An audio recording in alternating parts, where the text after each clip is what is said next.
फुलवरिये में भेंट रे फोने पर हो गई पलन पूरा सेट रे कहले होई फुलवरिये में भेंट रे रंग खेले ला भेज दुगो चोली देले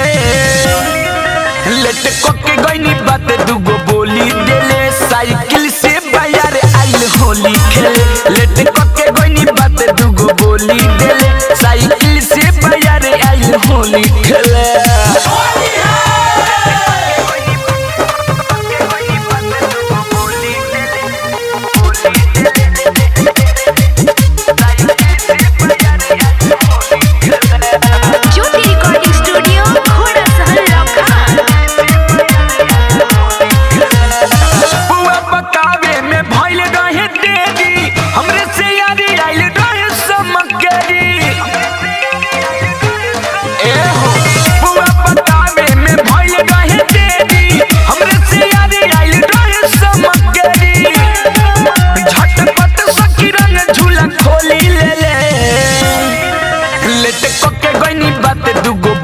साइकिल से बाजार आइल होली खेले लेट कोके गईनी बात दुगो बोली देले साइकिल से बाजार आइल होली खेले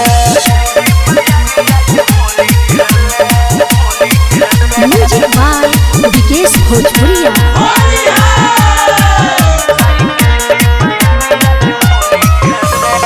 मिट्टू मिसाइल नबीन काला रंग देला आई तयन घेर देला या बेला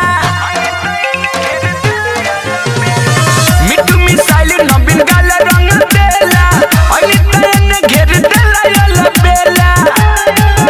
हल्ला भाई बोना तैला ओने टोली गेले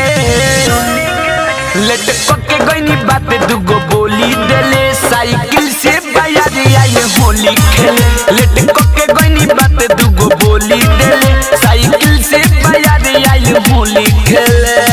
फोने पर हो गई पलन पूरा सेट रे कहले होई फुलवरिये में भेंट रे रंग खेले ला भेज दुगो चोली देले